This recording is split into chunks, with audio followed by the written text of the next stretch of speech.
Greeting. Greetings, everyone. This is Rock and Roll Spot Convention with the Weekly Comic Book. We've made a decent dent in last week's Marvel Haul, so let's keep on trucking with this week's, last week's One World Under Doom tie-ins. Starting off, we've got Doom Academy, #1. So,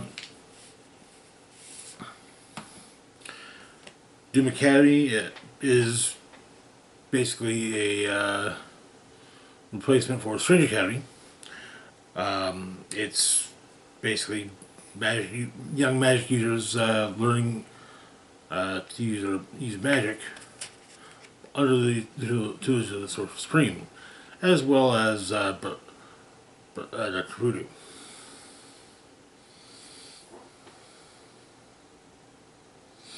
And so, the issue opens with Doom making his grand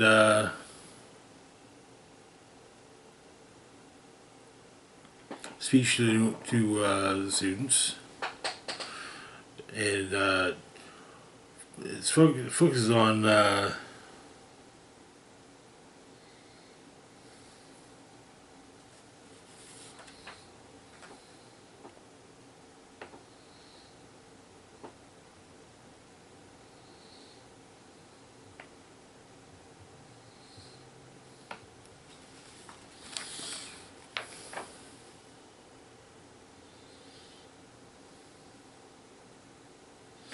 Zoe, who's a zombie,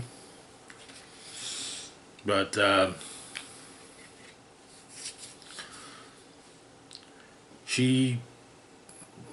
options were with Strange Academy being shut down. Her options were normal school or which was an option, or Doom Academy. Her parents opted to send her to Doom Academy. But Zoe meets her roommate, Marta.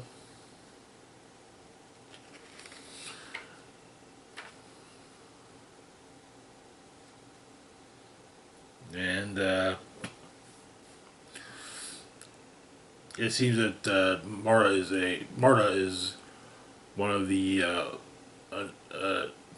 a student of Doom Academy from before the Strange Academy students showed up. But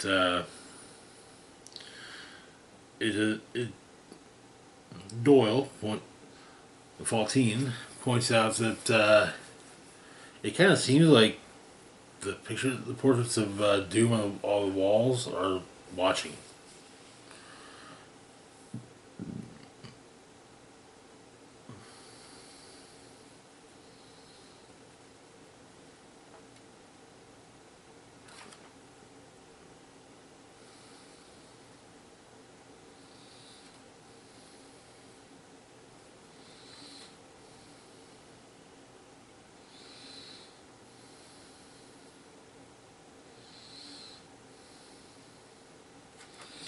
And Shaylee, Faye, is also getting acclimated to the school. Zoe Doyle, as well as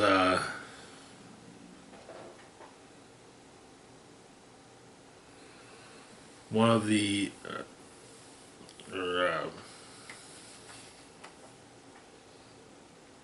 Zelma, one of the other faculty members who stay on it from Strange Academy, are working with the school newspaper. And currently, the newspaper staff consists of, before Zelma took over, the newspaper staff, student-wise, consists of a student named Scoop. Also, Zelma is quite enamored of Doom's library. But Scoop is the son of Doom's editor. The editor makes sure that news stories always favor Doom. And any newscast broadcast in the library favors Doom.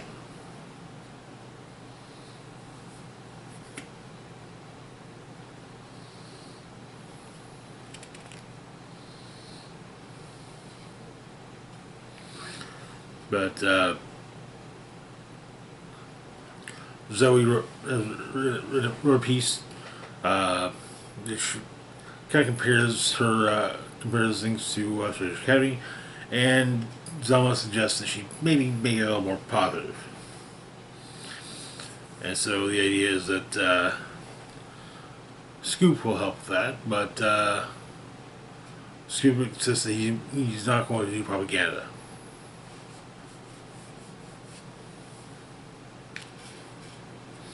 But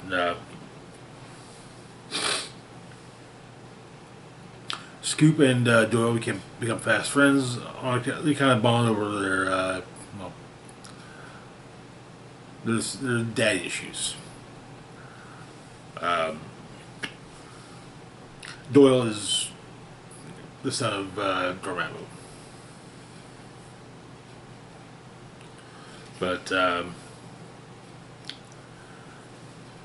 Shaylee is seeming to acclimate, and actually is part of the has been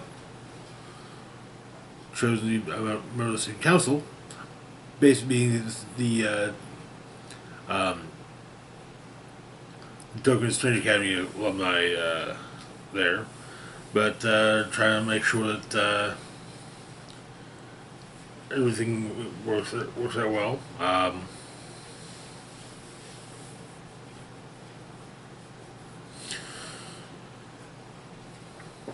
And apparently Zoe has not really bonded with her roommate.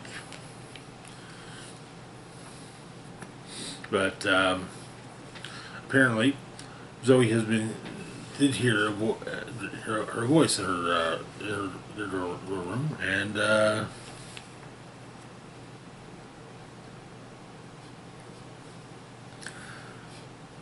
Scoop informs her of what happened to the student who used to live in Zoe's room. She disappeared. It was believed various rumors, but no one ever actually knows what happened.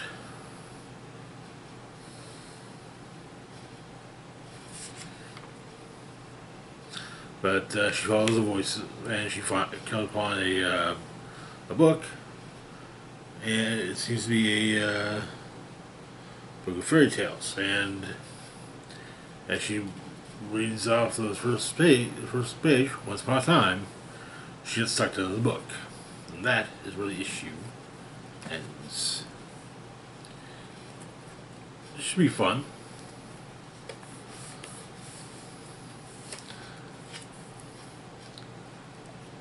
Not focusing so much on the part of the pun, but doom and gloom of the main story. But no, it should be fun.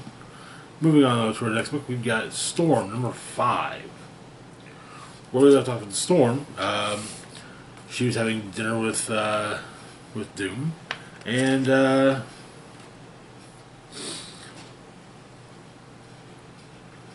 she'd been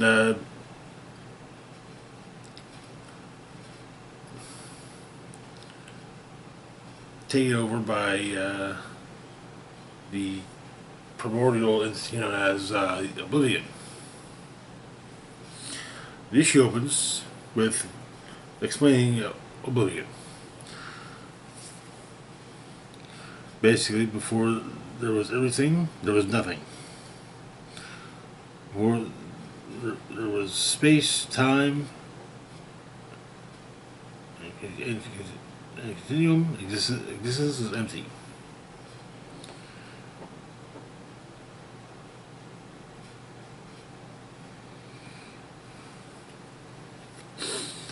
But we learned that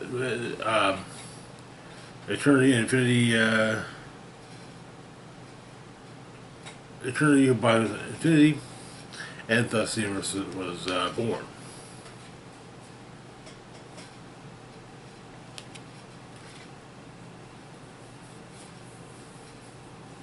Storm experiences some of these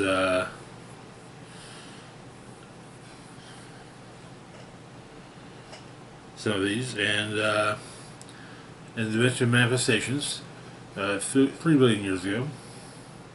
Eternity and Oblivion were had a disagreement, and the tribunal decided, okay, try by combat. Apparently, Oblivion had they does 12 times before, and 12 times before, Oblivion won.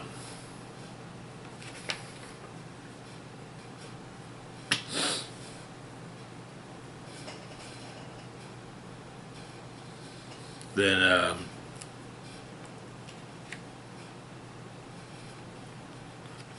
in the present, Storm and Doom do this dance again. Though Doom makes he has an understanding of Oblivion's host, and eventually says that his death evades his wrath.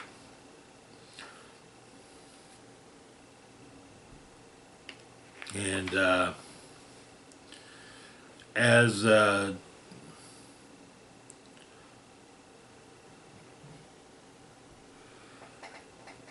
fight between Oblivion and Eternity wears on, is felt in various realms, house of ideas, dwelling place of the one above all, Asgard. Spider-Man feels out of honor since one of his Spider-Verse event. Phoenix feels out in deep space and realizes it's Storm.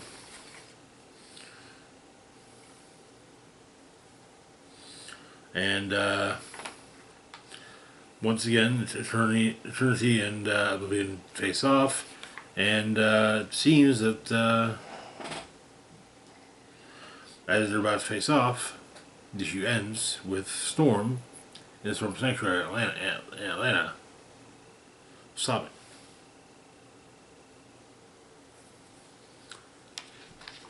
Interesting.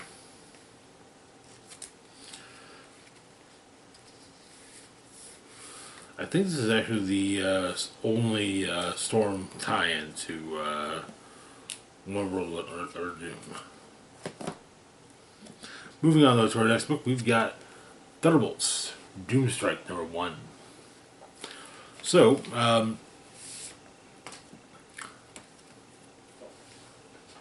in the last Thunderbolts series,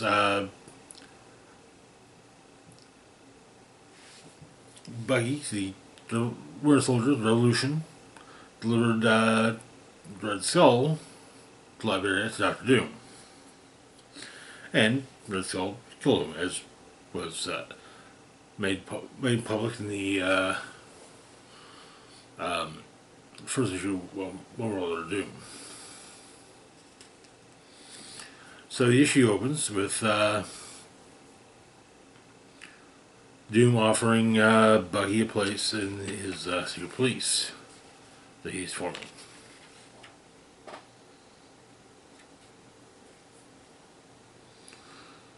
The full world victorious. And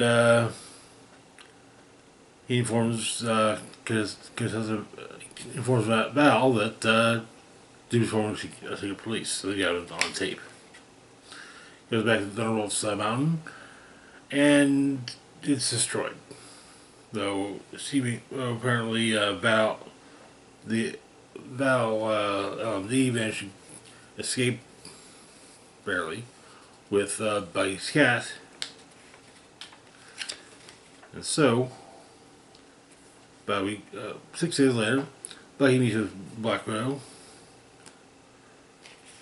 and they have a plan.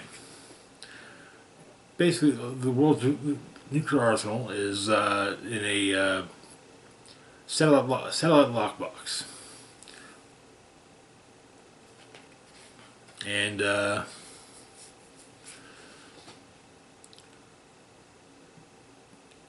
Bucky's able to have Songbird, the original Thunderbolts, um, get him to the satellite, and the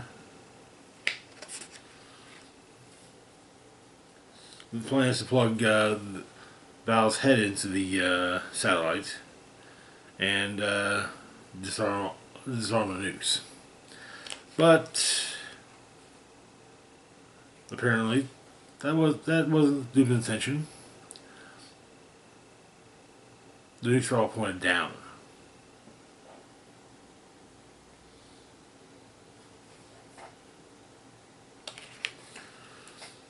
Bucky grabs onto nuke being launched and tries to disarm it. Black Widow tries to walk through it at first, and then tries to tell him to, well, disengage. He's caught by Songbird, and the town of Shelbyville, Indiana, is destroyed.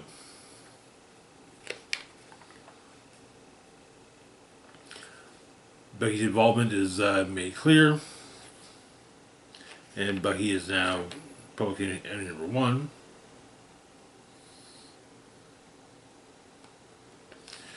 And the Folger and Taurus are deployed to go after Bucky and his allies. Citizen V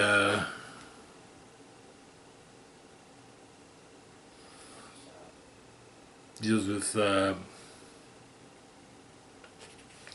some may know where Bucky is, and Citizen V is armor that is made by Fixer, who's also part of the Fulgurus Victoris, and is revealed to be, in fact, Val. Not the actual Val, not LMD. And that is where the issue ends. Oh boy. This is gonna be fun. Moving on though to our next book, we've got Weapon X-Men #1.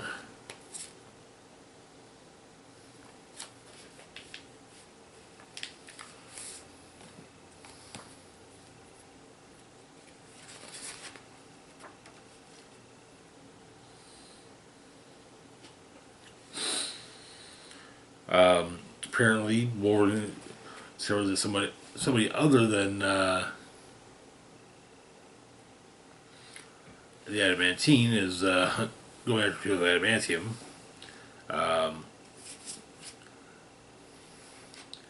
And so as he enters the hotel, he's entering the hotel room in Paris. He's gassed and the building explodes. He goes to a different hotel, and he's found by Deadpool. The idea being that Deadpool is running a crew for the team alongside Cable, and then they get Chamber from Generation X. The team crash lands in Liberia, and they find their turret they're supposed to be rescuing Thunderbird, who actually injures Wolverine when punching him, though he didn't mean to. And Deadpool betrays the team he has his own agenda, But Chamber and Cable go to Thunderbird, while Wolverine is tased by Deadpool. And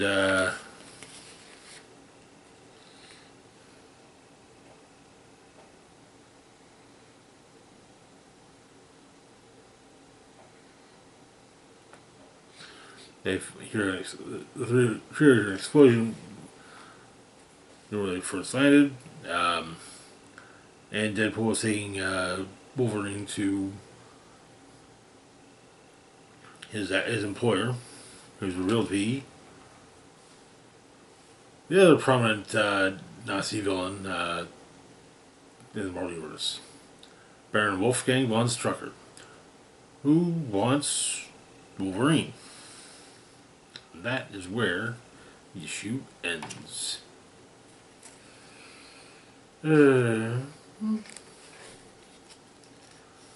Interesting. I wasn't entirely certain if it was going to be which products are going to be in the title, but it is nice to note that John is still alive after his Krakoa resurrection. And that brings us to our last book for the moment. We've got X Factor number 7. Where we left off, there's a few members of the team left, including Havoc. Also, Angel has been recovering from injuries from the first issue since the first issue. And so, the issue opens at the Factor House.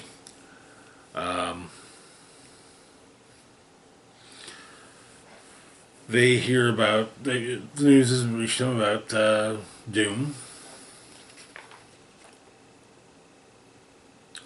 and apparently Josha has been reinvested by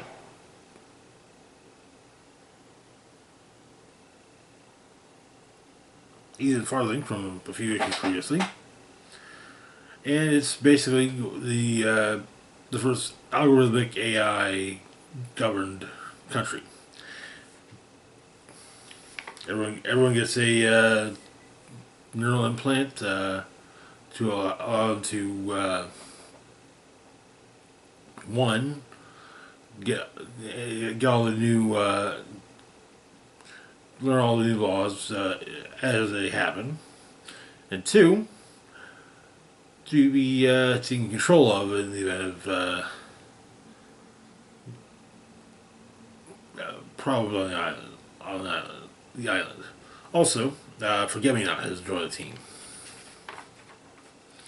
but they're going to make sure that the algorithmic AI does not fall into Doom's hands.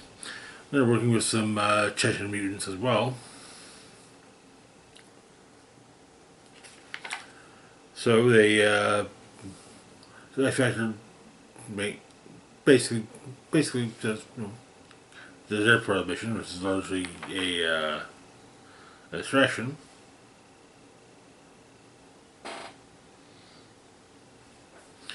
And the Chechens are mean to actually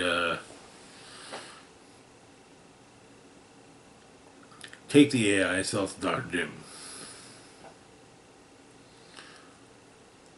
And the populace is mobilized against X Factor.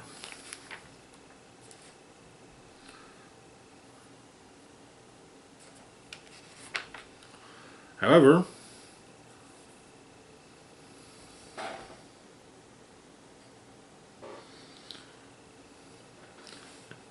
also Zyber used one of his EMP bursts, and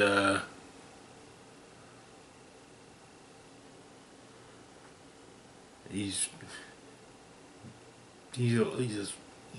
managed to survive, but Granny Smite is seemingly concerned. However, Forgive Me Not was on the plane and managed to make sure that the plane didn't get destroyed by the Chechens. And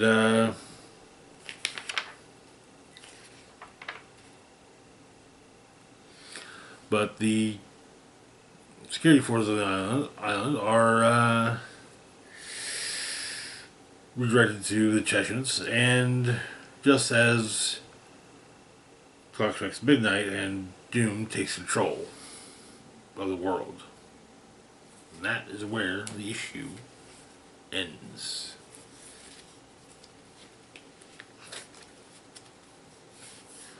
This is the only X Factor issue that's tying into One World of Doom. But anyways, that's it for now. As always, feel free to like, share, and subscribe. Links to my Facebook, Blue Sky, Instagram, Mastodon, Twitter, Patreon, PayPal can be found in the description box down below. This is Rock and Roll Spock signing off saying, live long and rock hard.